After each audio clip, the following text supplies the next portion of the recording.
Hello everyone, today I want to talk about a really important, exciting topic, the emergence of career pathways. We just launched a whole body of research on this to help you understand it, but let me give you the high-level story. If you look at the job market and the way careers work, most of us grow up taking a career similar to our parents. So if your father was a truck driver, you're probably going to think about doing that. If your father was a scientist, you're probably going to think about doing that. If your father was unemployed, you're going to have to figure out what you want to do. And somewhere along the way, through primary school, secondary school, people you meet, part-time jobs, sideline jobs, you end up in a career. Whatever that career is, whether you like it or not, at some point in time, it may not be enough. And for most of us, the signaling and the advice we get on our first career is weak. Since we're all living long lives, most people who are graduating from school today at the age of 18 or 22 are going to live into their hundreds. So they're going to have a 60 or 70 year career. Those decisions as to what to do over those years are very big decisions, and they change all the time. And the signals and data and information and advice we get on what career to take is very random. And like I said, if you're lucky enough to have really nice parents who are very successful and you really admire what they did, you're going to go and follow in their footsteps, and that's wonderful if you can do that. But most people don't have that, particularly people in lower income families or people coming from immigrants or other locations. They need help figuring out what to do. Now, of course, on the employer side, we have the opposite side of this problem. If you're Walmart, if you're IBM, if you're Verizon, if you're Rocket Central, if you're Mercy BonSecours Hospital, if you're Providence, if you're Kaiser Permanente, you have this massive need for people. You need operational people, you need technical people, you need clinical care people, you need technology people, nurses, managers, retail workers, salespeople. And you're going to look for these people on the internet or wherever through job postings, and you're going to hope they show up. And in the middle, there's this massive market of billions of dollars of companies like LinkedIn and Indeed and all of the software tools for sourcing and talent marketplace tools, etc., that are supposed to make this all work. But unfortunately, despite the fact that we have a very low unemployment rate and it's very easy to find a job right now, and actually wages have gone up and average savings accounts have also gone up during the last period of time, until this latest interest rate rise, many people are left behind. Let's suppose you live in a city where the primary employer has left, or it's a manufacturing plant and you're sick of working in manufacturing and you want to make more money and there's no more opportunities. In some sense, this is the red state scenario in the United States. Those people don't have a lot of choices and they don't know what to do. And for those of you listening to this podcast who don't have college degrees, it's hard to get a college degree when you're working. Really, really hard. You don't have time, you don't have money, it's extremely expensive. You have kids to take care of, other responsibilities, and a job, which by the way usually takes about all the time and energy you have. So what are we going to do about this? Well, back in 2017 or so, when I was at Deloitte, I met some people at Walmart and they were building this thing called Live Better You.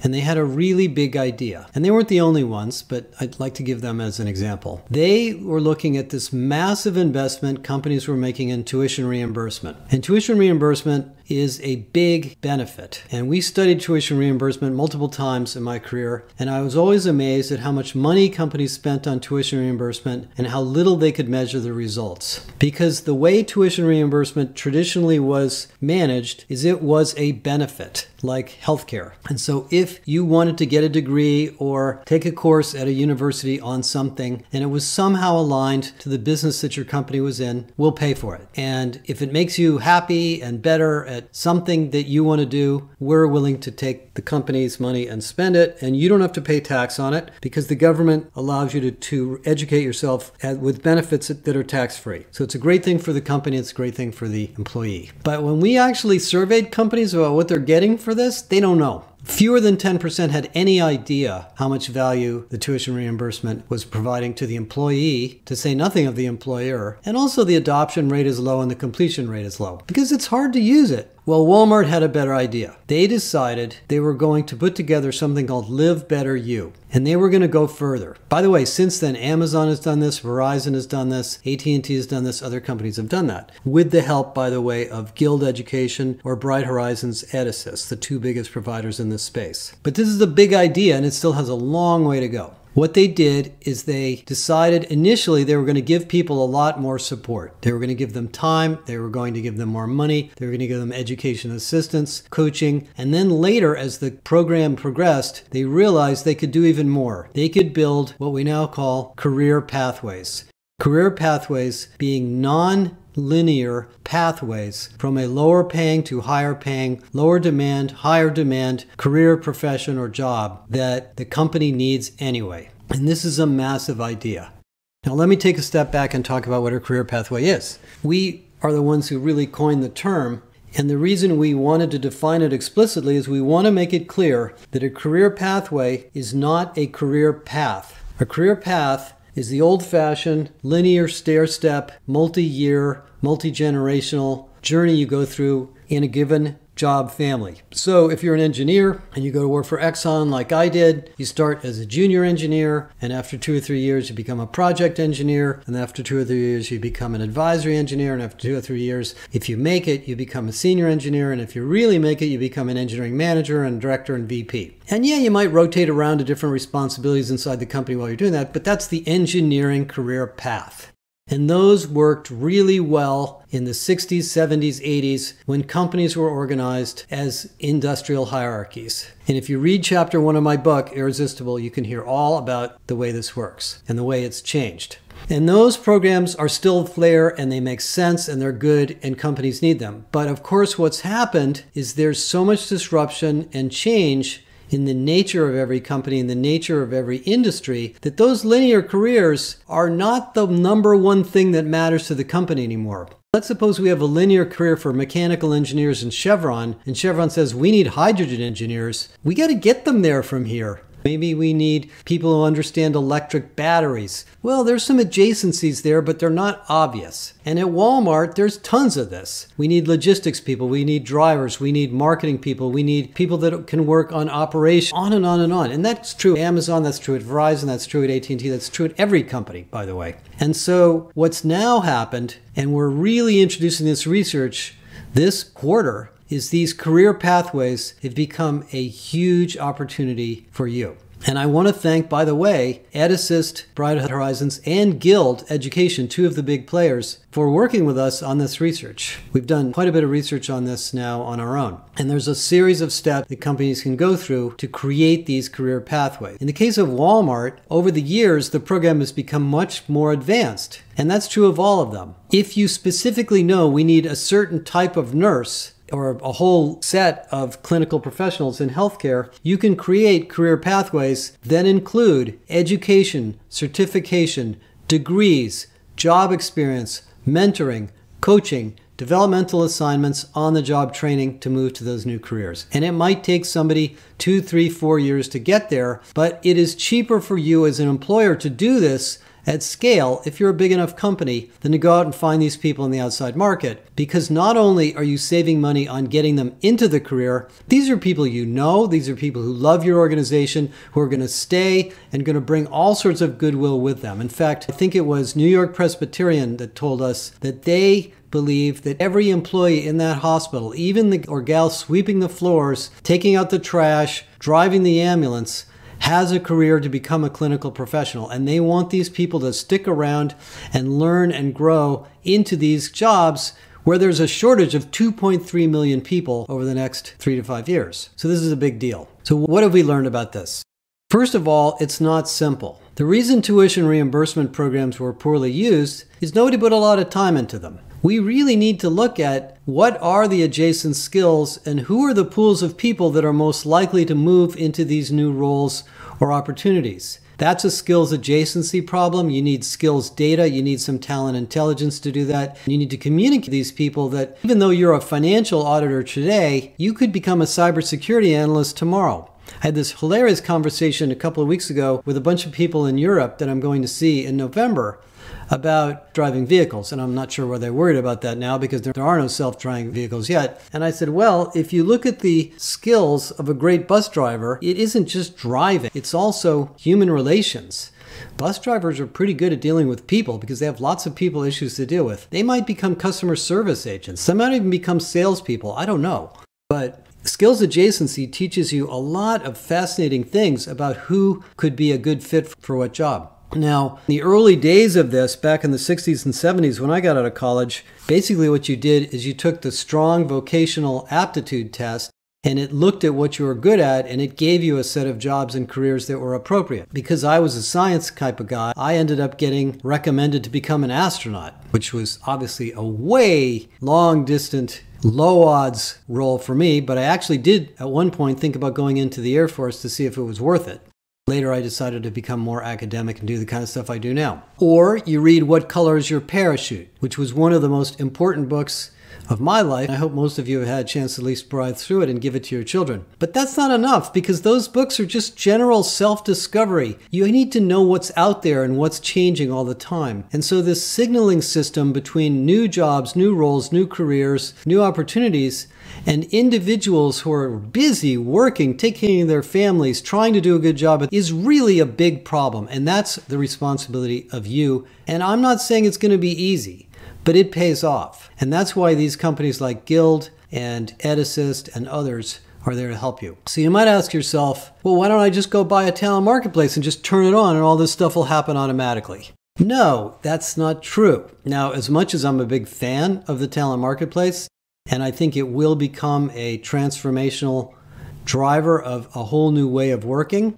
which again, I also talk about in my book, that's not enough. Because if I'm a truck driver at Walmart driving through some town and I've decided it's time to look for a new job, and if there's a talent marketplace at Walmart and I go and click into it and it shows me a bunch of jobs in data science, that's the end of that. I'm not going back into that website again. It's got to be aligned to the roles that are appropriate for this person. And then it needs to show them, in order to get there from here, you need to do this, this, this, and this. And we're going to pay for that, and we're going to help you do it. And if you stick with it, you're going to get this job. So this is actually a merger, or rather a collision course, between the talent marketplace vendors, who mostly are software companies, and the solution providers who help you with your own career pathway. And let me tell you that understanding career pathways and building expertise in career pathways is a strategic competitive advantage for your company. And I know this because of where I've worked and what I've seen. Many years ago, when I interviewed the CHRO of IBM and the head of talent at IBM before her, and we talked about what was going on at IBM. IBM is an old company. IBM has technologies going back to, I wouldn't say the dark ages, but the disk drives that are the size of a truck, believe it or not. And they have come a long way, and many of the people that engineered and designed and built and serviced and implemented some of those original technologies are still kicking around. What is IBM going to do with those people? They need to become Java engineers or cloud engineers or implementers of digital technologies or designers. IBM, in order to stay current in the IT domain, where the company was really the dominant player for most of my early part of my career, has to help these people move. They can't just give them a bunch of little courses with badges. They have to show them what is the pathway to move to this new domain. And it is a pathway. If I was a COBOL programmer working on MVS, and now I'm going to become an Angular programmer working on an iPhone, that's a lot of change. I mean, that's not as much change as a truck driver moving into a data scientist, which is probably not a likely path. But that's my point. If you don't get good at these pathways, you're just going to be hiring more people. You're going to have greater retention problems. You're going to have skills problems, all sorts of other things. Capability academies are part of this, but the problem with the capability academy is it assumes somebody is at some level of capability before they enter. What if this person doesn't even have a college degree yet? What if they don't understand math or accounting or basic science? Because they just never learned it and they didn't need to learn it for the job they were in. Those are the things that happen in these career pathways. I guess the final thing I'll say to motivate you is if you're a good-hearted person, this is the way you can take all of your expertise in HR and really make the world a better place.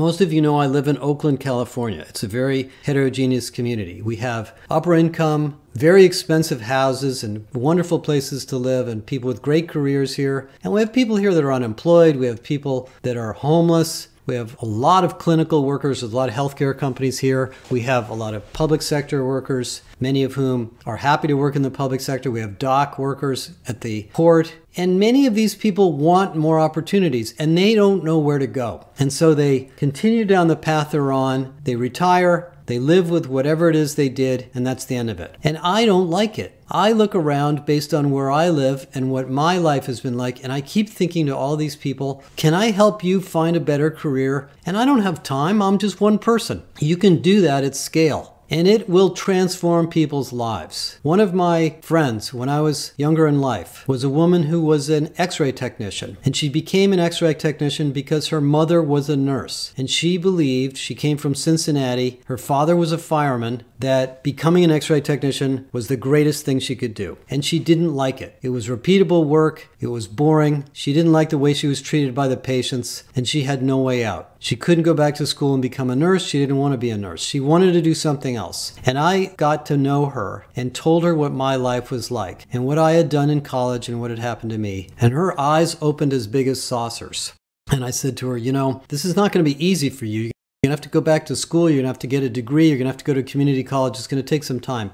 And she just decided she was going to do it. And so through hard work and scrappiness, with some support from me and a lot of work on the side, she put herself through community college. She put herself through a 4-year college. She got a degree. And her entire outlook on life was completely different. And that's the kind of value you can create. And it's maybe one of the most gratifying things we can do in HR. So let me leave you with that. The research that we've produced is voluminous and in great detail. Most of it's available to our members, but some of it's available to non-members. We're going to be doing a whole series of webinars and education events on this topic. We are also exploring and detailing the career pathways in each industry we do in the Global Workforce Intelligence Project. So in healthcare, if you read the GWI research on healthcare, you will see explicitly designed career pathways that we've identified through our work with Eightfold and others. We're going to do the same thing in banking. We're in the middle of that right now. So we're going to do everything in our power to make this easier for you.